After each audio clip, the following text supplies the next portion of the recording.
Deus que é Pai, aleluia. Queridos, a lição de hoje fala sobre o caráter cristão, uma lição muito apropriada. Na verdade, é o caráter de Cristo. Um dos grandes objetivos de Jesus a essa terra, na sua vinda, foi imprimir em nós o caráter dele. Amém? Eu quero, antes de mais nada, com alegria, apresentar o nosso querido irmão José Paulo, que está aqui conosco.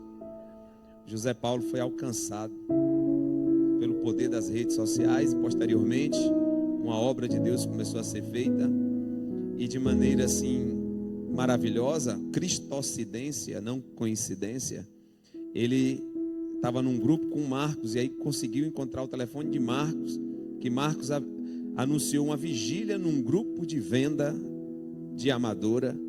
Olha como é que é os negócios, tá vendo? E aí ele disse: eu preciso ir para a igreja. Qual é a sua igreja? Marcos disse: a DEF. É essa aí que eu vi, é essa aí que eu amo. Então, tá aqui o Zé Paulo. Fica de pé para a igreja te conhecer, meu amigo. É vizinho ali de Patrick, tá bem? Então essa igreja tem um recado para você, viu? Especialmente para você. O nosso querido irmão tá ali atrás também, o Alexandre. Ó, tá vendo como eu não esqueci? Tá bem? O Alexandre já é nosso também, irmãos. Para quem não sabe, viu? Ele disse: pastor, eu vou ficar aí com vocês. E Deus é poderoso para trabalhar. Amém? Já vamos dar um bem-vindo bem grande ao Zé Paulo. O Alexandre é nosso. 1, 2, 3 e...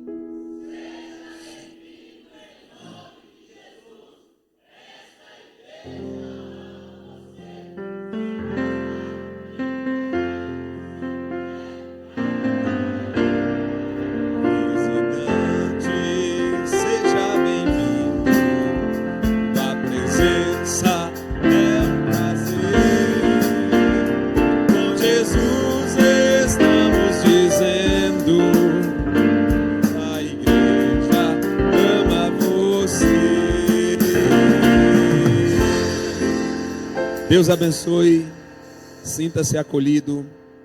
Esse é o sentimento da igreja DEF de Velas. Queridos irmãos, como começamos falando, esta lição tem como objetivo revelar-nos o caráter de Cristo, com o intuito de nos moldar como pequenos cristos. A palavra cristão apareceu pela primeira vez em um determinado momento de Atos dos Apóstolos, onde o evangelho estava sendo pregado e pronunciado em todas as igrejas de Ásia Menor, região de Chipre, Lídia. E aí começaram a falar daqueles que testemunhavam de Cristo, chamando-os de cristão. E a palavra cristão quer dizer pequeno Cristo. Então todos nós que aqui estamos nessa noite, que cunhamos essa palavra, nos apropriamos da mesma, nós estamos mostrando para o mundo que nós somos um representante de Cristo em pleno século 21 em Portugal. Nós somos pequenos cristos. E a lição de hoje é uma lição muito rica em suas aplicações. Desde o capítulo 13 que lemos de João, verso de número 15, né? Porque eu vos dei exemplo para que, como eu fiz, façais vós também. São palavras de Jesus. E essas palavras têm tudo a ver com o capítulo 2, verso de número 5 a seguir de Filipenses. Quando Paulo estabelece um padrão para a igreja, dizendo: de sorte que haja em vós o mesmo sentimento que houve em Cristo Jesus. Qual o sentimento? Eu vos dei exemplo para que, como eu fiz, vós façais também. Aí Paulo, ele narra a vinda de Cristo dizendo: sendo achada a forma de Deus, não teve por usurpação ser igual a Deus, mas abriu mão da sua glória. Ali o termo no original é o termo chamado gnosis, né? O esvaziamento. Ele se esvaziou da sua glória, não deixou de ser Deus, mas deixou a sua glória de lado para cumprir uma missão como homem e assim executar o maravilhoso plano de salvação. Só que Paulo, ele diz que Jesus veio descendo, era como Deus, assumiu a forma de homem, morreu a morte de cruz, pelo que Deus lhe deu um nome que é sobre todo nome. Diferentemente dos homens caídos que tentaram levantar uma torre para chegar até o céu e estabelecer um trono do qual ninguém poderia os destituir, o homem querendo subir a qualquer custo. O exemplo de Cristo é, sendo a forma de Deus, já estando lá, ele desceu assumindo a forma de homem. E na forma de homem, que já era por demais pequeno, ele assumiu a forma de morte de cruz, de malfeitor, para que por meio do sacrifício de Cristo, esta igreja pudesse estar reunida aqui nessa noite. A introdução da nossa revista fala sobre essa perspectiva do caráter cristão, né? Jesus abrindo mão da sua glória. Eu queria que você anotasse nessa noite, se você trouxe alguma caneta ou no telemóvel, só para não esquecer: o Filho de Deus desceu à terra para ensinar os filhos dos homens como é se comportar como Filho de Deus. O Filho de Deus desceu à terra para ensinar os filhos dos homens como é ser filho de Deus. Então, mais do que Jesus apenas morrer na cruz, se é que eu posso dizer apenas, ele veio a essa terra para estabelecer um modelo, um padrão do reino. Jesus veio para nos mostrar uma direção. Não é à toa que ele disse: eu sou o caminho. Caminho é direção, caminho é norte, caminho é direcionamento, caminho é rumo. Ele está dizendo: eu vou ensinar para vocês para onde vocês devem ir e como vocês devem ir. Amém? Então Jesus, ele é tremendo, porque a palavra de Deus nos ensina muitas coisas tops. Então anote essa frase aí especial nessa noite: o Filho de Deus desceu à terra para ensinar os filhos dos homens como é ser filho de Deus. Os filhos dos homens caíram no pecado e perderam o traquejo de ser filho de Deus. Perdemos a possibilidade de acessar a presença de Deus como Adão fazia. Mas Jesus desceu. Já que vocês não conseguem acessar a Deus, Deus vai acessar vocês através do Cristo homem e vos restituir a condição de comunhão com Deus por meio de um espírito revivificado. Amém? Então essa é a ideia de Jesus e essa é a nossa introdução. O primeiro ponto da lição fala sobre os aspectos do caráter cristão. E esses aspectos do caráter cristão, os irmãos anotaram a frase? Anotaram? Alguns anotaram, né? Se puder botar no grupo, coloca no grupo também. Amém? Esses aspectos do caráter cristão são expressados no sermão mais lindo de toda a Bíblia Sagrada, o Sermão do Monte. Para que os irmãos tenham ideia, o Sermão do Monte começa no capítulo de número 5 e só termina no capítulo de número 8. São 3 capítulos do Evangelho de João. Jesus pregando, ensinando, orientando e direcionando. Porque o discípulo, ele não quer só milagre. O discípulo, ele quer entender como é que funciona o reino e qual o seu destino final. A função do discípulo é essa. E esse Jesus que é mestre, pregou o maior sermão de toda a Bíblia, o Sermão do Monte. Começa no capítulo 5, só termina no capítulo 8. Começa com as bem-aventuranças e termina quando Jesus desce do monte no capítulo 8 e cura aquele leproso que clama do meio da multidão dizendo: eu ouvi tudo o que o Senhor falou, e o que o Senhor falou produziu fé em mim, e se o Senhor quiser, o Senhor pode me tornar limpo. Coisa boa é quando você está diante de um Deus que não só quer, mas pode.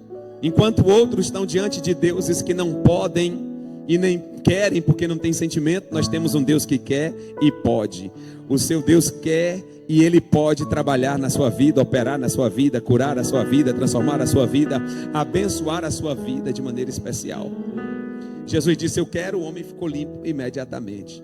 Então, as palavras de Cristo produzem em nós sentimentos que nenhuma filosofia no mundo consegue produzir. Sentimentos de fé. As palavras de Cristo aguçam a esperança, e foi o que aconteceu com esse leproso. Ele resolveu dizer: olha, eu estou condenado pela sociedade, fui avaliado pelo sacerdócio, não tem mais jeito para mim, eu estou condenado, não tem mais jeito. Mas depois que eu ouvi esse homem, depois que eu ouvi essa pregação, acendeu dentro de mim uma certeza, acendeu dentro de mim uma confiança que não dá para explicar, e eu preciso ir até ele. É isso que as palavras de Deus fazem com a gente, irmãos. Elas nos atraem como um anzol para Jesus Cristo. Jesus é o pescador por excelência, nós somos os peixes. E quando nós ouvimos a palavra, ela nos fisga e o Senhor nos traz para Ele. Oh, glória a Deus. Todo anzol lançado não tem outro objetivo e nem outro destino senão voltar para aquele que o lançou. É por isso que Isaías diz que as palavras do Senhor não voltam vazias. Elas são como a chuva que rega a terra e que vem lançada para o seu fim, mas que cumpre tudo aquilo pelo qual ela foi enviada. Essa é a palavra de Deus. Amém? Então, no primeiro ponto da nossa lição, nós temos os aspectos desta pregação, deste sermão profético, deste sermão maravilhoso, o Sermão do Monte. E Jesus começa com a primeira bem-aventurança. São aproximadamente 9 bem-aventuranças. São 6 bem-aventuranças e no final tem um galardão de alegria. Mas Jesus começa com a primeira bem-aventurança falando sobre os pobres de espíritos, irmãos. Nós precisamos entender o que é ser pobre de espírito. Mateus capítulo 5, verso de número 3. Isso aqui não é apenas humildade. O nosso comentarista, ele trouxe a ideia da humildade. O pobre de espírito teria a ver com a humildade. Mas eu ensinei para os irmãos um recurso top aqui na aula de quarta-feira, naquela Bíblia digital, My Bible, onde eu mostrei para os irmãos que você pode acessar ali o dicionário do original. E se você for no dicionário do original para pobre de espírito, você vai encontrar algo tremendo e maravilhoso. Não se prende apenas à humildade, mas se prende à capacidade de se refazer sempre que for necessário. Então, o humilde de espírito, o pobre de espírito é alguém que está sempre disposto a se refazer todas as vezes que for necessário. Quanto mais ele for abatido, mais ele gera a capacidade de se levantar e de se refazer. Quanto mais ele for humilhado, mais ele gera vontade e disponibilidade de se refazer. Quanto mais ele for perseguido, mais ele tem motivação e não para por meio da perseguição. Por quê? Porque ele é pobre de espírito. A pobreza aqui não tem uma conotação negativa, é uma conotação positiva. Por quê? Porque é a capacidade de se auto-esvaziar e compreender a dependência que tem de Deus. Diga comigo, o verdadeiro pobre de espírito é aquele que é confrontado na sua humanidade. E depois de confrontado, de maneira inteligente, percebe que não pode mais viver sem Deus, Ele é um eterno dependente de Deus. Ser pobre de espírito é compreender-se enquanto ser finito, enquanto ser frágil, enquanto ser que precisa de um ser maior para auxiliar. Isso é ser pobre de espírito. Então a pobreza pela primeira vez na Bíblia tem uma conotação positiva. A pobreza aqui tem a ver com o reconhecimento de quem eu sou e das minhas limitações. E automaticamente um sentimento de dependência do Deus que tudo pode. Amém? Mas o nosso comentarista traz a palavra humildade. E a humildade, ela precede a honra. Diga comigo, humildade precede a honra. Então, quando Jesus se dispõe e se despoja da sua glória e desce a essa terra, Ele está nos dando exemplo. Eu tenho uma pregação que Deus me deu há muito tempo atrás sobre ensinando obreiros com bacia e toalha. Jesus parou em uma ceia e de maneira inusitada o mestre, o maior que estava à mesa, se dobrou e começou a lavar os pés dos discípulos que estavam assentados com ele. Significa dizer que quem não serve para servir, não serve para mais nada, irmãos. O maior objetivo, a maior missão nossa na igreja é servir ao Senhor e servir uns aos outros. É por isso que ele diz no capítulo 13 do texto base aqui da nossa lição, que está no capítulo 13 de João e verso de número 15, ele diz: eu vos dei o exemplo. Eu vos dei o exemplo. Irmãos, palavras convencem, mas exemplo arrasta. Anote de novo aí, palavras convencem. Anote aí, Rose, para botar no grupo. Palavras até convencem, mas exemplo arrasta. É por isso que Jesus é o nosso padrão, é o nosso modelo. É por isso que quando você estiver meio assim, meio xoxo, pneu meia vida, pneu murcho, olhe para Jesus de Nazaré. Olhe para o nosso maior exemplo.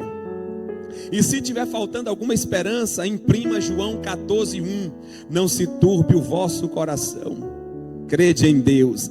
Imprima, bota na porta do quarto. Essa promessa diz respeito a você e é uma das maiores. Crede também em mim. Na casa de meu pai há muitas moradas. Imprima, coloca lá. Aleluia. Eu falo muita coisa, né? Então volta aí na frase. Qual é a frase que eu disse? Qual foi a frase, irmãos? Não deu tempo, não foi? Foi muito rápido. Palavras convencem, mas o exemplo é que arrasta. Amém? Então, uma das piores coisas que existe é quando não há conexão com o que se diz e o que se vive. Precisamos estabelecer uma conexão entre o que nós dizemos e o que nós vivemos. Estabelecer uma conexão entre o que nós pregamos e aquilo que nós demonstramos no dia a dia. Não é que o cristão seja besta a ponto de ser enganado, não estou falando disso. Eu estou falando que o cristão tem que dar exemplo. E se você perceber que está sendo enganado, você foge do processo, né? Mas se não, seja exemplo por onde quer que você passe. O pastor presidente falou que depois que ele conheceu, ele ligou para todos os pastores por onde eu passei no Brasil. Todos os pastores, saiu ligando de um por um. E todos falaram a mesma história. Então nós temos que deixar portas abertas. Por onde quer que você faça, não construa muro, não faça muralha, não queime ponte. Deixe portas abertas, deixem pontes estendidas. De repente você pode voltar a pular. Não é? O pastor Paulo estava me dizendo que o pastor dele lá dá exemplo dele até hoje, inclusive liga para ele voltar. Meu Deus do céu, ainda bem que Deus está no comando, aleluia. Mas precisamos deixar caminhos sem atrapalhações. Amém, irmãos? Então, queridos, Jesus está dizendo que ele nos deu exemplo. E o primeiro exemplo que ele nos ensina é sobre a humildade. Nós precisamos aprender o que é ser humildade. Precisamos diferenciar, antes de mais nada, o que é humildade de autocomiseração. Pastor, o que é isso? Autocomiseração? Autocomiseração é quando eu tenho pena de mim mesmo. Isso não é humildade. Eu não me compadeço de um cristão que chega todo cheio de peninha de si mesmo. Oh, pastor, o senhor sabe, estou assim. Oh, pastor, eu me esforço tanto. Mas eu assim, é tudo tão difícil para mim. É o Lip do Lupe. Lembra aquele desenho Lip Lupe? Só eu e Josué, lembra? O pastor Paulo também, só os mais velhos. O leãozinho e a hieninha que vivia atrás de comida e nunca achava comida. E a hiena maldizia-se todo dia. Ó dia, ó vida, ó azar, não é? Tem lip-lupe aqui não, está repreendido. Pode ter alguém na live, mas o Espírito Santo vai te levantar hoje. Irmãos, essas lives que estão ficando gravadas, viu, irmão Cíntia? A sua live foi para lá para a Bahia. A live daquele domingo que ficou gravada foi para a Bahia e alguém elogiou. Então as lives estão gravadas e pode alcançar alguém depois do culto. É por isso que você tem que divulgar, você tem que curtir, tem que compartilhar, tem que mandar.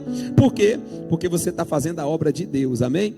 E aqui não tem lip-loop. Se tiver lip-loop lá na live, já está repreendido. O Espírito Santo vai te levantar hoje. O Espírito Santo vai te levantar hoje. Mas nós somos desafiados a olhar para nós mesmos e percebermos a nossa finitude, a nossa fraqueza. E uma das piores coisas que existe na vida de um crente é ele pensar, ou ele não se conhecer, ou não tentar conhecer as suas fraquezas.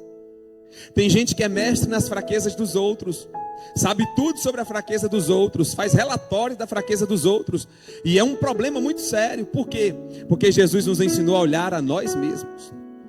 Inspirando o apóstolo Paulo no texto da ceia, a última solenidade da Bíblia Sagrada, Paulo disse: examine-se o homem a si mesmo.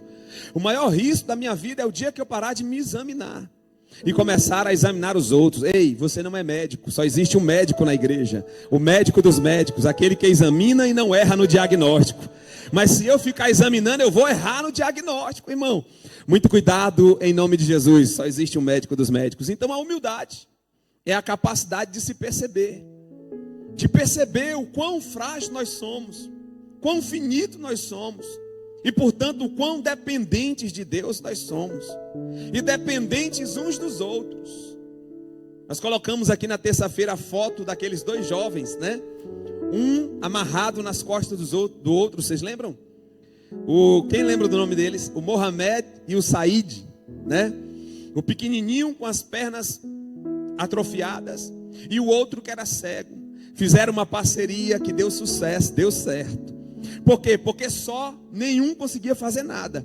Mas juntos, um via e o outro andava. Um via e o outro andava. É isso que Deus faz com a igreja, irmão.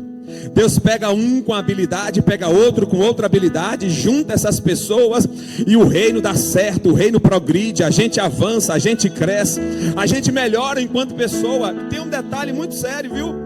Quando aparecer alguém no seu caminho que te tirar a paz, é um projeto de Deus para te melhorar nessa terra, né?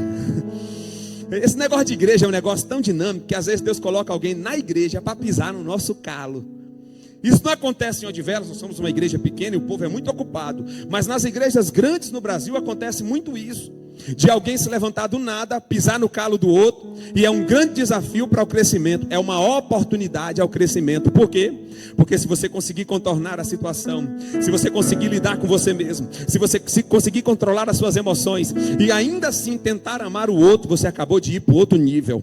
Você está entrando no nível do coral celestial que vai cantar em Apocalipse 19, irmãos. Aleluia. Aleluia. É por isso que existe esse projeto. Isso aqui é um projeto que tinha tudo para dar errado. Cada cabeça um mundo, cada visão, experiências particulares, trejeitos, lacunas na mentalidade e também na própria personalidade, traumas oriundos da infância, escassez. Tem gente que passou fome, tem dificuldade de dar um pão para alguém. Tudo isso está dentro da igreja. E aqui nós somos desafiados a crescer, a melhorar enquanto pessoa. E sabe quando é que eu melhoro? Quando eu percebo que eu posso ser um cego precisando dos olhos de outro. Sabe quando é que eu melhoro? Quando eu percebo que eu sou um manco e de repente preciso das pernas dos outros. E quando a gente se lança na dependência um do outro, se cumpre na nossa vida o que aconteceu quando Israel passou o Rio Jordão e Josué foi chamado pelo Espírito Santo para dizer: eu quero que um homem de cada tribo pegue uma pedra no leito do rio. Alguém perguntou do meio da multidão: para que essas pedras, Josué? É porque Deus pediu para fazer um altar com elas, e eu vou sacrificar sobre elas. E em Gilgal, Josué sacrifica sobre as pedras. E Deus bradou do céu dizendo: Josué, aprendeu a lição? Todas as vezes que vocês estiverem unidos, a vossa união forma um altar de adoração ao meu nome. Esse projeto aqui é um projeto tão lindo que quando a gente está unido, pastor Paulo, em detrimento das nossas diferenças e fraquezas, nós formamos um altar de glorificação ao nome do Senhor. Isso tem que ser ensinado nas igrejas por aí afora, irmãos. Amém? Diga: eu preciso funcionar. E para eu funcionar, eu preciso me ater ao primeiro ponto da lição: ser humilde. Ser humilde, ser humilde, ser humilde. Não tem honra sem humildade. Não tem reconhecimento sem humildade. Não tem boa colocação sem humildade. Não tem nome lembrado sem humildade. Mas quando você é humilde, pode ficar certo de uma coisa: seu nome fica registrado nos livros das memórias de muita gente e no livro da memória de Deus. Segundo ponto, Jesus vai falar agora sobre os mansos. Mateus capítulo 5, verso de número 5. Jesus chama isso de uma virtude tremenda, a mansidão. O escritor da nossa lição faz um comentário sobre isso, que a mansidão é a virtude. Diga comigo: virtude. A palavra virtude quer dizer, sabe o quê? União de atributos positivos. A palavra virtude quer dizer união de atributos positivos. Quando Jesus disse: saiu de mim virtude, ele disse: saiu atributo para curar. Saiu um poder para curar de mim, virtude. O que é virtude? União de atributos positivos. Tem gente que não está anotando nada, mas tudo bem. Você confia na sua mente? Eu nunca confiei na minha mente. Quando eu estava nas aulas lá na escola, professor falando e eu anotando tudo. Eu tinha 4 cadernos de 12 matérias cheio de coisa. Mas vamos lá, olha aqui o que o autor está dizendo. É a virtude que se opõe à rudez. Sabe o que é a rudez? É ser rude. Então, a mansidão é o contrário de ser rude. Não, pastor, mas é porque eu sou assim mesmo, eu fui criado assim, eu sou nordestino, sou pernambucano. Ô, meu irmão, oi, paraibana. Não, meu irmão, em nome de Jesus. Não importa onde você nasceu, não importa a criação que você teve. Se nós cremos em Cristo, nova criatura nós somos. As coisas velhas já passaram, eis que tudo se fez novo. Nós somos desafiados a viver novidade de vida. E a gente precisa ser manso. Quem era brabo, valente, agora é uma ovelhinha. Não é verdade? Irmão, no mundo eu era brigão, audacioso, ousado e tudo mais. Talvez não tivesse mais vivo hoje. Boa parte da minha turma, que era uma turma de 8 homens, só tem 2 vivos, eu e o outro. Os outros tudo já foi embora. Mas quando eu vim para Jesus, eu tomei um 360 na vida e percebi que eu não era nada, que aquilo era tudo besteira, bobagem da vida. E aí Deus disse: quero ver se você está pronto. Mandou um atribulado pisar no meu pé na igreja. É desse jeito, para ver se você está... Ei, meu irmão, se Deus está levantando alguém no teu trabalho, se Deus está levantando alguém na tua casa, se Deus está levantando alguém na tua igreja, ou até mesmo na tua rua, saiba de uma coisa: Ele está querendo te testar. Deus está testando crentes aqui. Por quê? Não existe teste sem projeto para um novo nível. Vou dizer de novo: não existe teste sem projeto para o outro nível, irmão. Quando Deus testa alguém, Ele está dizendo assim: eu quero que você passe de nível. Chega de ficar nesse nível aí, está na hora de subir o nível. Oh, glória a Deus. Aí Ele bota aquela pessoa abençoada no seu caminho. Bota um pastor assim que nem eu, azedo. Para que é, pastor? Para te treinar. Para que, pastor? Para o próximo nível. Meu Deus, olha o pastor Paulo ali dizendo: me ajuda, Jesus. Amém. Vamos lá, irmãos. Então a mansidão é o contrário de ser rude. Você não foi chamado para ser grosso, você foi chamado para ser manso. Anote uma frase, está vindo coisa na minha mente hoje. Não dormi de ontem para hoje. Estamos terminando a nossa lição, que vai ser lançada agora terça-feira. E eu não consegui dormir. E depois de ontem com o presidente, depois daquela oração que ele fez, aquele negócio me contagiou. Não dormi, não preguei o olho de noite. E levei hoje direto. Mas saiba de uma coisa: o Espírito Santo trabalha na... Irmãos, eu vou dizer uma coisa para nós aqui. Nós precisamos nos consagrar mais, irmãos. Nós precisamos chegar naquele nível que nada mais faz sentido e nada mais te muda nessa terra. E só existe um sentido: cumprir um propósito. Nada mais faz sentido, nem ter dinheiro, nem ter casa. Nada mais faz sentido, só existe um sentido: cumprir um propósito nessa terra. Fora do propósito eu quero ir embora. Foi o que o presidente falou ontem. Aquele negócio me contagiou de uma forma tão tremenda que eu disse assim: Jesus, eu estou precisando de colo. Me dá um colo. Eu vim para cá demais, me dá um colo. Que calada aqui, ó. Dá um colo, Jesus, dá um abraço. Tem gente precisando de colo aqui de papai. Antigo Testamento, Deus era Jeová. Novo Testamento, Jesus diz: Ele é Abba, Pai. E aí Paulo não se contenta com o Abba de Jesus e diz: Abba, Pai. É uma redundância, porque Abba já é pai. Mas por que Paulo disse Abba, Pai? Porque é papai ou paizinho. Como no hebraico não tem um superlativo, nem um diminutivo, tem duas palavras para dar certo: Santo dos Santos. Não tem Santíssimo, Santo dos Santos. Toda a ênfase que é dada é para mostrar o peso daquilo que está sendo falado. Paulo está dizendo: Ele é Pai, Pai. Ele é paizinho. Ô painho. Cadê o baiano? Ô painho. O pastor esqueceu. O senhor chamava seu pai de painho, sim, quando o senhor era pequeno. Painho, me dá aí um rebuscado, painho. Glória a Deus. Quero dizer para você nessa noite que o seu pai está de braços abertos para fazer um cafuné. E Deus vai fazer um cafuné. Eu estou sentindo algo de Deus aqui. Deus vai fazer um cafuné na cabeça de alguém aqui, no sentido espiritual, para mostrar que Ele está perto de você, para mostrar que esse momento é só uma fase, para mostrar que esse ciclo só tem um propósito: de melhorar. Porque depois de melhorado, você vai ser usado como nunca foi usado nessa terra. Aleluia. Mansidão.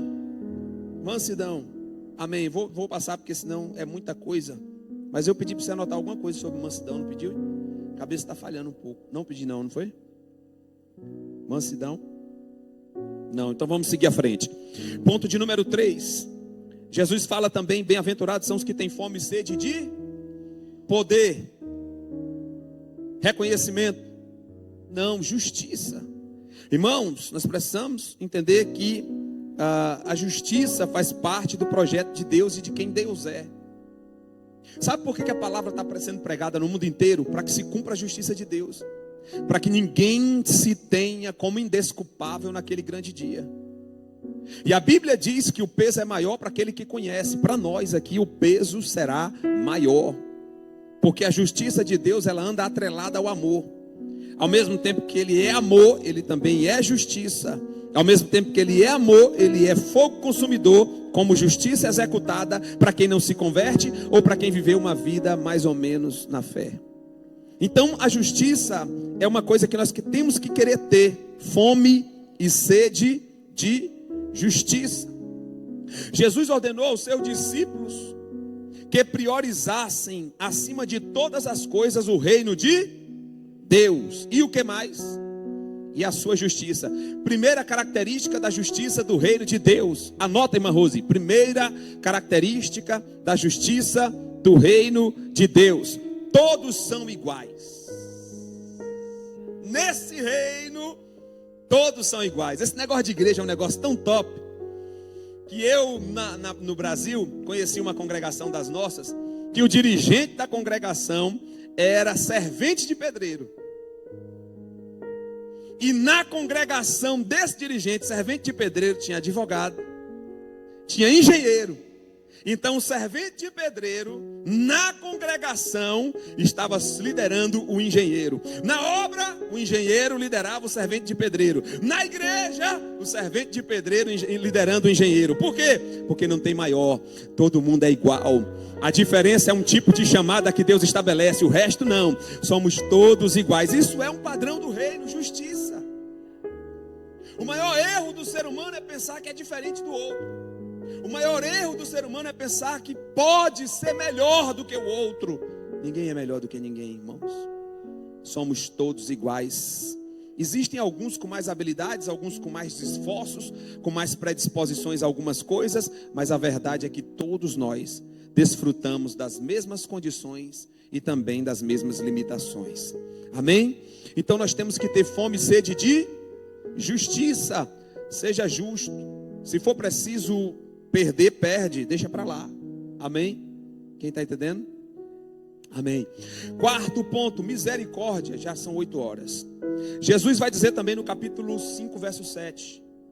Bem-aventurados os misericordiosos. O que recebe os misericordiosos, irmãos?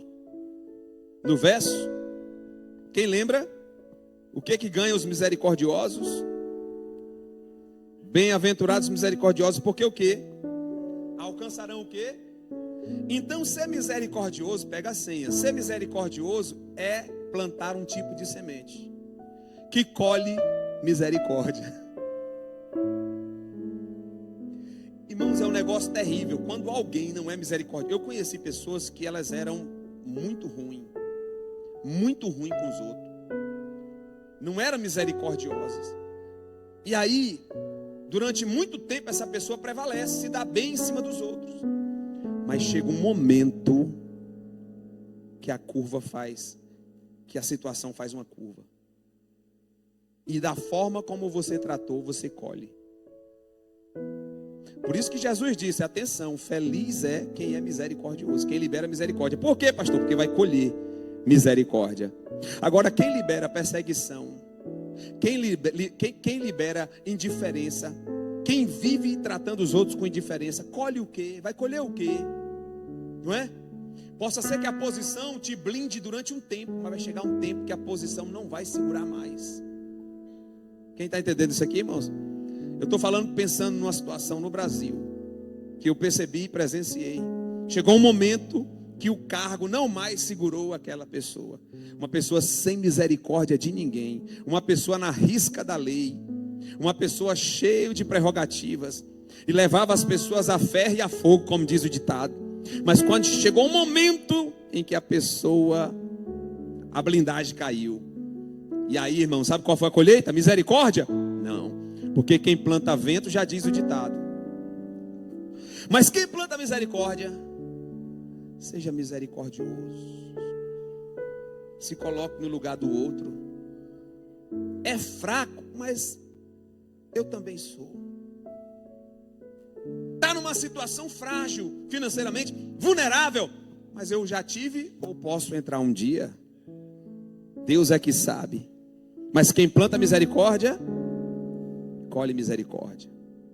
Porque é que quando determinadas pessoas têm uma facilidade de serem atendidos rapidamente por outros, quando levanta a mão e precisa, porque são pessoas misericordiosas, sensíveis. Agora, pessoas duras, hein? Misericórdia. Vamos lá, irmãos. Então, outro conselho de Jesus: bem-aventurados os misericordiosos, porque colherão misericórdia. Quinto, bem-aventurados os puros de coração. Irmãos, essa palavra hoje ela é uma palavra muito forte, porque ela fala de conduta, né? A nossa conduta. E Jesus está dizendo: olha, quem tem um coração puro. Vocês se lembram do exemplo que ele fez em uma das suas pregações? Ele pegou uma criança, não foi? Colocou no meio dos discípulos exatamente quando os discípulos disputavam para saber quem é o maior. Não é? Os discípulos, ele veio de um episódio que a mãe de dois disse assim: Senhor, quando o Senhor for estabelecer o reino, bota meus filhos aí, viu? Olha lá, meus filhos largou tudo, viu? Aí ele sai daquele episódio e entra no outro, com os discípulos dissuadindo entre si, em off, né? Sem ele perceber, uma reunião ministerial. E os discípulos dizendo: ó, peraí, o maior, eu acho que tem mais a ver comigo. Não, Pedro, não, o barco era meu, foi eu que larguei o barco, foi eu que larguei mais, eu sou o maior. Aí João: não, mas o assim com eles sou eu que sou o maior. Aí Jesus disse: eu vou mostrar para eles o que é um coração puro e o que é ser maior no reino.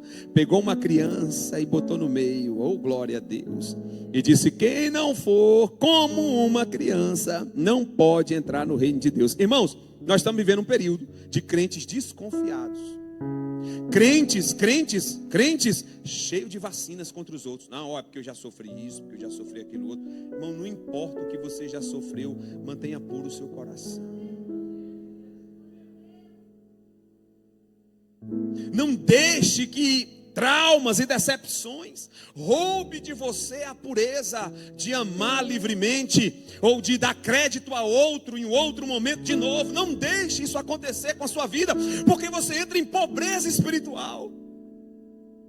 E quando eu falo isso, eu falo comigo, porque eu já sofri muita decepção confiando. Já perdi dinheiro, teve perda financeira em igreja, confiando em homem. E isso vai gerando na gente algumas cascas, algumas blindagens. Descasca isso, porque Jesus morreu na cruz dizendo: Pai, perdoa-lhes, porque não sabem o que fazem. Bem-aventurados os puros de coração. Deixe de ser desconfiado.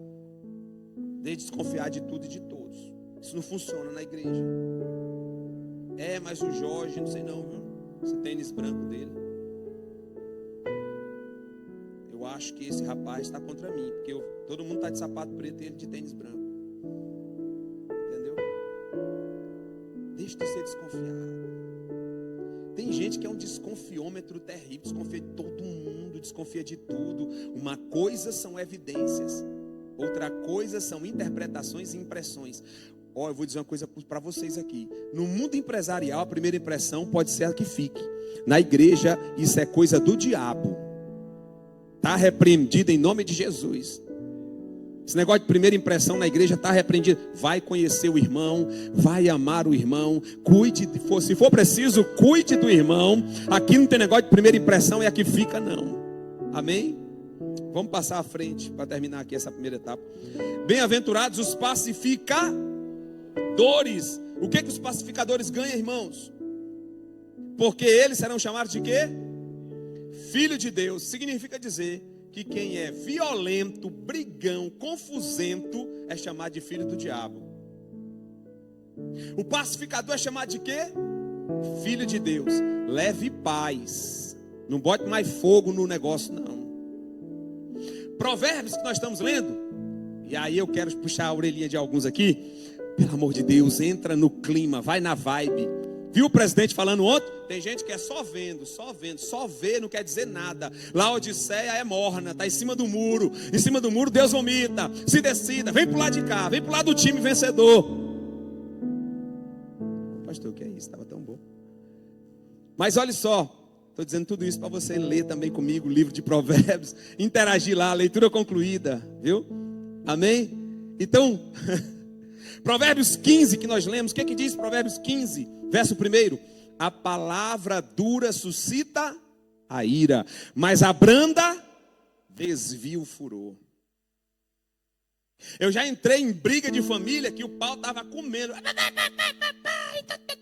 E rapaz, pegando fogo, o fogo estralando no bosque. E aí você chega num e diz: calma, ao tom, calma. Não é bem assim não. Olha de outro, muda a lente, olha com outro olho. Ele está defendendo o outro. Calma, não é não. Não, calma. Agora, se você entrar de sola, o que é que você recebe? Tem gente que diz assim: ó, pastor, eu não tenho nem pavio. Eu vou orar para o Espírito Santo te dar pavio. Sabe como é que o Espírito Santo dá pavio?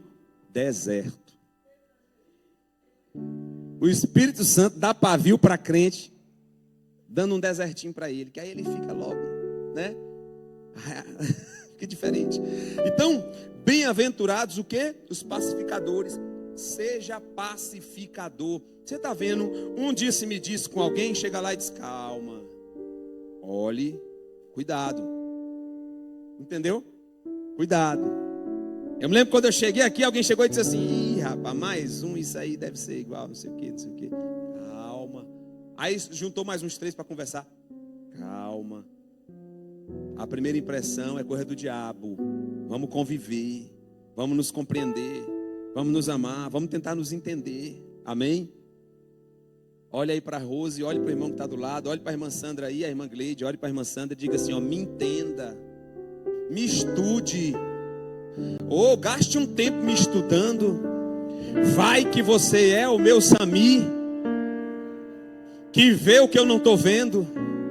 A oração do presidente foi essa ontem. O presidente disse: Senhor, me faz enxergar o que eu não estou enxergando, me faz ouvir o que eu não estou ouvindo, me deixa falar o que eu não estou conseguindo falar, me faça ver o que eu não estou vendo, me faz sentir no coração o que eu não estou sentindo.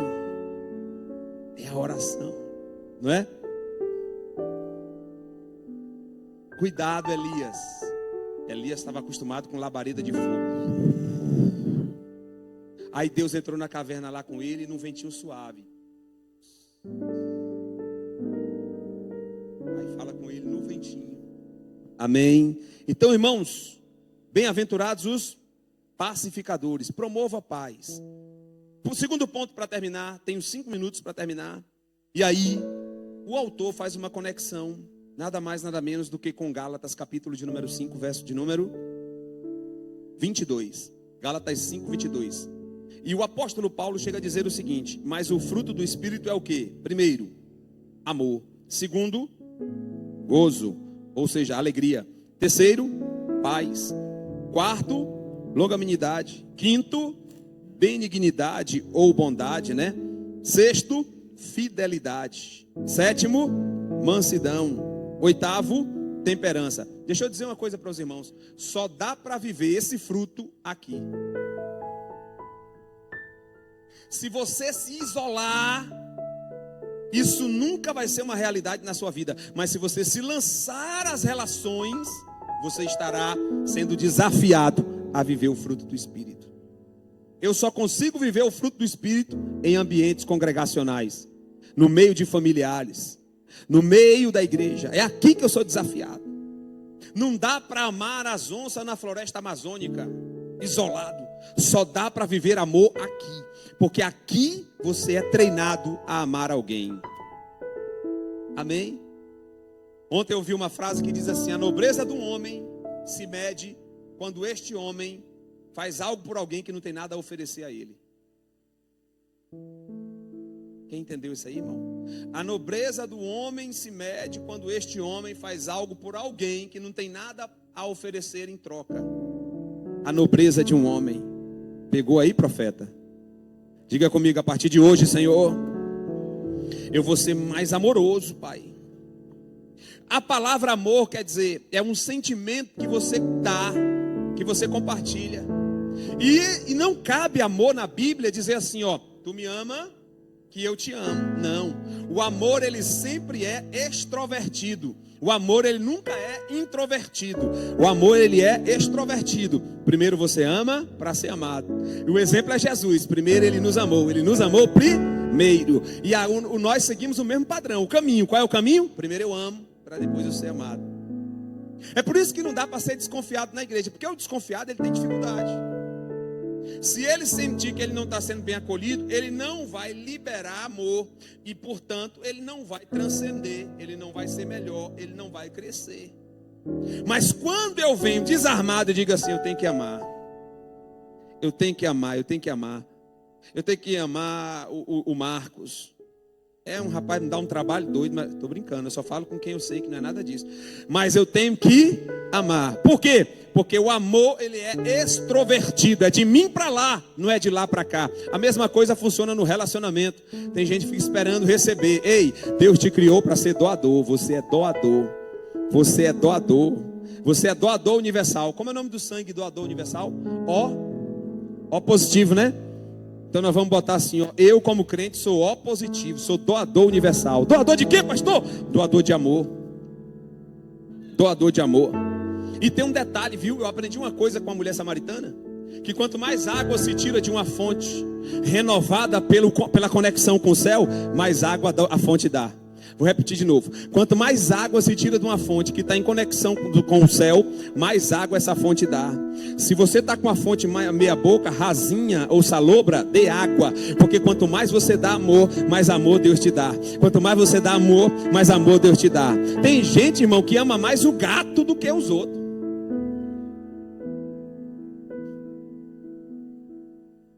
Não é? Deus nos ajude. A segunda é alegria, que é a palavra gozo. Essa palavra gozo no hebraico ela é muito ampla, mas alegria simplifica. Alegria, estado de estar alegre. Aqui não tem felicidade. Vamos separar. Deus não nos chamou para a felicidade. Sabe por que tem gente se frustrando dentro da igreja? Porque vem para a igreja buscando felicidade. Deus não nos chamou para ser feliz. Deus nos chamou para sermos alegres. E Deus nos chamou para viver um projeto, um propósito. Deus não nos chamou para sermos felizes. Ele nunca prometeu que nós seríamos felizes. Ele diz, no mundo tereis aflições, mas tem de bom ânimo, eu venci o mundo. Fiquem alegres, a vitória está garantida. Pastor, eu não vou ser feliz não, que negócio franciscano é esse? Vai, irmão, a felicidade vem a reboque. Fica tranquilo, eu só estou dizendo para não meter os bois, o carro na frente dos bois. Felicidade vem depois, amém? Então, alegria. Toque no irmão que está ao teu lado, diga para ele assim, fique alegre. E se você está meio mais ou menos, esse culto quem manda nele é o Espírito Santo, e o Espírito Santo pode te alegrar nessa noite, te dar uma injeção de ânimo, te fazer sorrir, sair daqui sorrindo, desemburrar essa cara, desamarrar essa cara, e você sair daqui mais leve. Por quê? Porque a Bíblia diz que na presença dele há alegria e abundância de alegria. Não dá para dizer estou servindo a Jesus sem o segundo gomo do fruto do Espírito, alegria. Pastor, quer dizer que a alegria eu tenho que estar com um sorriso de orelha a orelha? Não, alegria é um estado de espírito. E a Bíblia diz que o coração puro, o coração alegre formoseia o... Você não precisa estar de sorriso de orelha a orelha, até porque cada um tem sua personalidade, cada um tem o seu jeito de ser, mas você tem que ser alegre. Tem gente, irmão, que anda com 60 quilos. Você é bonitinho. Em nome de Jesus. A Bíblia diz que onde o Espírito Santo mora, há alegria.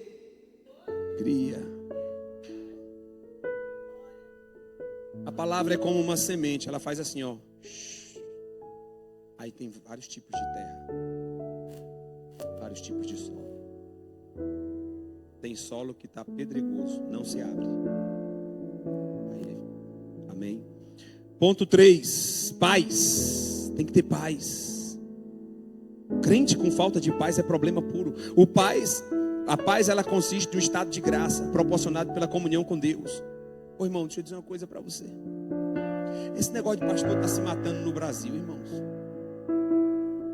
Aí alguém chega assim e diz assim, pastor, mas é porque é muita coisa, covardia, é muita incompreensão, é muita perseguição. Irmão, a paz é um estado proveniente da graça de quem está em contato com Deus, irmão. quando eu olho para o pastor Robson e ele diz assim, ó, eu tenho tanto tempo com Deus diariamente e nada afeta, nada, eu posso perder tudo, posso perder todos. Eu vou sentir, mas não vou perder minha paz. Eu vou, como humano sentir, a emoção vai ferver, mas não vou perder minha paz. Por quê? Porque como é que alguém que anda assim com Jesus, que deve ser nós, o cristão, um pequeno Cristo, vive sem paz? Pastor, paz. Ó, cuidado com a paz triunfalista, viu? Dessas pregações que tem aí por aí afora, pregações triunfalistas de bênção, que você tem que prosperar. Cuidado com essa paz que depende de alguma coisa para ela fluir. A nossa paz não. A nossa é no deserto, a nossa é na batalha, a nossa é na bênção. A paz tem que estar, irmão. Se não tem paz, convido você nessa noite a fazer uma profunda reflexão. Recebe essa palavra em nome de Jesus. Profunda reflexão. Deus, o que é que está faltando? Está faltando, eu já respondo para você, um pouco mais de contato.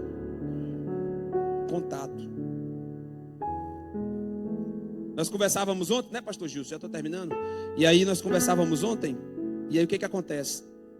O pastor chegou a dizer, pastor Alessandro, assim, que tem momento, que tem mês que ele separa um tempo com Deus, maior, muito tempo com Deus, dias. E aí ele diz que tudo perde o sentido. Quando ele volta dos momentos de oração, nada faz sentido aqui embaixo. Sabe o que é que prende ele? Puxa pro chão o propósito. Eu preciso continuar vivendo, eu preciso continuar funcionando, porque tem um propósito para ser concluído, só isso, o resto nada mais. Vamos nos consagrar mais? Vamos nos consagrar mais? Tire um dia na semana de jejum, de manhã até de noite. Tire 2 dias na semana de jejum. Você se lembra da irmãzinha que eu falei? A mulher mais feliz da igreja. Só comia carne seca, aquela carne. E que eu fui almoçar na casa dela um domingo, ela fez o almoço. Se o banquete foi aquilo, imagine como é a semana. E ela dizendo, senta aqui, meu filho, debaixo de um pé de siriguela. A mesinha velha pregada, era umas tábuas pregadas que o pregão ficava assim para fora, que eu acho que foi ela mesma que pregou. Uma cadeira de macarrão inteira e o resto tudo quebrado. Aí ela me deu a inteira e disse, senta aí que nós vamos já comer, já está saindo. Oh, glória a Deus, ele mandou o anjo dele aqui hoje, o líder da mocidade, o menino que fica lá na frente.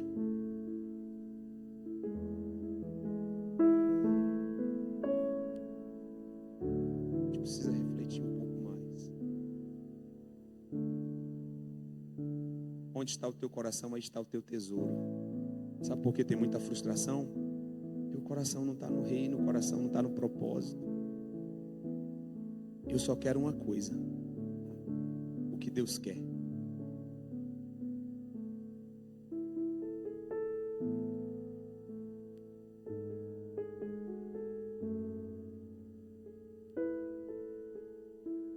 Fala direto isso. Eu estou querendo ir logo. Alguém perguntou a ele, pastor, o senhor tem previdência privada? Deve ter, né? Porque é presidente, tem que ter uma previdência privada. Tenho não, filho. O senhor não tem um plano para o futuro? Não. E plano de saúde? Também não. Ele disse, eu não recomendo isso para ninguém, é meu. Não estou dizendo que isso é padrão para ninguém. Paulo disse assim, seria bom que ninguém casasse como eu, né? Que todo mundo ficasse solteiro que nem eu. Mas como vocês não aguentam, vocês casam. Então, tudo bem. Cada um tem o seu padrão. A Bíblia diz que é segundo a medida da fé de cada um. Tem que ser respeitado os limites de cada um. Mas vamos nos consagrar mais, irmãos. Eu estou sentindo uma fome de Deus. Um desejo de Deus. Uma vontade de chegar mais perto. Eu estou sentindo uma sequidão. Estou sentindo uma falta de respostas. Eu estou sentindo uma falta de essência. Precisando chegar mais perto do trono. Mais perto dele. Ouvir a voz dele como um hálito no meu ouvido, como um som, como um vento no meu ouvido, falando comigo. Eu estou precisando disso. Tem alguém precisando disso aqui nessa noite? Então você vai tirar amanhã, domingo, para Não vou deixar, domingo é demais. Vamos deixar para segunda-feira, viu? Eu tô sendo bonzinho com você. Vamos deixar para segunda de manhã. Diga para o Senhor, esse dia hoje está liberado para o Senhor. Esse dia hoje está consagrado ao Senhor. Esse dia hoje está entregue diante do Senhor. Eu vou ficar até de noite, Pai. E de noite eu quero te encontrar de uma forma que eu nunca mais te encontrei. Faz tempo que eu não te encontro daquelas formas que eu já te encontrei antes. Eu quero te encontrar de uma forma tão nova, tão maravilhosa, que muitas coisas na minha vida, muitas respostas sejam dadas, muitas coisas mudem, muitos vazios sejam preenchidos e a paz volte para o meu coração. Quem vai fazer isso aqui? Eu vou fazer isso. Não é uma vez não, viu? Vamos fazer mais vezes, mas vamos começar a segunda. Aí você diz assim: pastor, todo mundo faz regime segunda-feira. Mas você não é todo mundo, você vai fazer a diferença. Você vai cumprir, amém? Nós temos que chegar ao ponto da samaritana. Ficou sozinha com Jesus e disse assim: não tem como, eu vou lá em Samaria dizer o que é esse homem, o que ele fez comigo, porque eu não estou me aguentando. Quando você está muito assim, ó, meirão, tranquilão, você não está muito perto. Quando você está perto, você não se aguenta. Você quer encontrar alguém para falar alguma coisa. Você para de ser mesquinho, de pensar só em você, na minha vitória, nas minhas coisas, na minha casa, minha luta. Não sei. Para de pensar. Quando você está perto de Jesus, você para logo de pensar nisso. Você começa a pensar em outras coisas. Aí Jesus diz: ih, rapaz, está entrando no prumo. Vai, libera essa bênção. Libera esse negócio para ele. Abre essa porta. Vou financiar esse negócio aí. Se coloque sobre os seus pés. Já vamos terminar. Aleluia. O quarto gomo do fruto é longanimidade. Irmão, tenha paciência. Tenha paciência. A longanimidade quer dizer paciência com compreensão. Compreenda, seja compreensivo. O que mais? Fidelidade. Benignidade. Sabe o que é benignidade? É a capacidade de sentir a dor do outro. Sinta a dor do outro. Depois, fidelidade. Irmão, vamos ser fiéis uns aos outros. Vamos ser fiéis uns aos outros. Como assim, pastor? Não aceite que ninguém saia falando mal de ninguém para você. Não receba. Se não for uma questão para resolver, se é para resolver, tá bem? Aí você diz: não, pastor, realmente tem que falar sobre isso, tem que tocar nisso, tem que ir para cima para resolver isso. Se não for para resolver, só for só para falar, você diz: não. Sabe por quê? Porque eu resolvi ser fiel à igreja, ser fiel aos meus irmãos. Aí depois vem mansidão e temperança. O último é temperança. Esse aqui eu preciso. Oh, Jesus. Sabe o que é temperança, né? Domínio. Meu Deus do céu. Tinha um irmãozinho lá no interior do Maranhão que ele dizia: eu sou crente, mas meu facão não é não. Já ouviram esse ditado? Isso virou um ditado. Mas foi um irmão que falou isso. Eu sou crente, mas meu facão. Se fosse trazer para os dias de hoje, não é facão. Eu sou crente, mas minha língua. Diga comigo nessa noite: Jesus, me ajuda. Me ajuda a ser melhor, Senhor. Me ajuda a ser um homem melhor, uma mulher melhor. Me ajuda a representar melhor o teu reino nessa terra. Oh, Senhor, a vida está passando muito rápido. Muitos aqui já beiraram os 50, muitos já viraram a casa dos 40, outros já estão chegando na casa dos 60. A vida é um sopro, mas que o Espírito Santo de Deus te desperte de maneira tão poderosa nessa noite. Que o Espírito Santo te dê fome de viver aquilo que foi pregado no Sermão do Monte, de viver aquilo que está no fruto do Espírito. Que o Espírito Santo de Deus te dê desejo pela presença, estar mais perto do Deus que você serve, a ponto de se assemelhar com Ele e de espelhá-lo na sua vida. Em nome de Jesus é a nossa oração nessa noite. É adorar quando a dor te consome, adorar a Deus acima de tudo. É adorar no dia do luto,